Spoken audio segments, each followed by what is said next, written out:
ராதாவும் சரி, அம்பிகாவும் சரி, குருகுலம் இதெல்லாம் முடிஞ்சு போயிடுச்சுன்னு சொல்லுவோம். ஆனால் அவங்க எல்லாம் இப்போவும் குருகுல கிட்ட கற்றுக்கிட்ட அந்த மாணவிகள் ஸ்டூடெண்ட் மாதிரி தான் இப்போ வரைக்கும் பாரதி ராஜா அவர்கள்ட்டையும் தன்னை அறிமுகப்படுத்தின தன்னை வளர்த்து விட்ட சினிமா இயக்குனர்கள்ட்டையும் அவ்வளோ ஹம்பலாக நடந்துக்கிறாங்க. அவ்வளோ உயரத்துக்கு பண்ணிட்டாங்க. இவ்வளவு ராதாவுக்கு வந்து இங்கிலாண்டில் வந்து ராக் அண்ட் ரோல்னு ஒரு கிச்சன் சொல்லிட்டு ஒரு பெரிய ரெஸ்டாரண்ட்டே இருக்குது.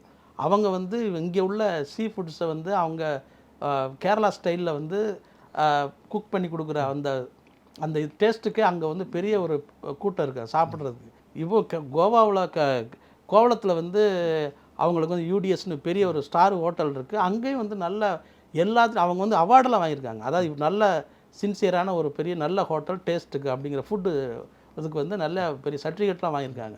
அம்பிகா ராதா ஏதோ நடித்தோம் போனோம் அப்போ நமக்கு பணம் வந்துருச்சு அப்படின்னு நினைக்கக்கூடிய ஆர்டிஸ்ட் கிடையாது. அவங்க எல்லாம் வந்து அவ்வளோ சின்சியரான ஒரு நடிகைகள். சின்சியராக வந்து அவங்க தன்னுடைய வளர்த்து விட்டவங்கள விட இப்போ வரைக்கும் நன்றி கடனாக அவங்க இருந்துகிட்ருக்காங்க அப்படிங்கிறதுக்காக சொல்கிறேன்.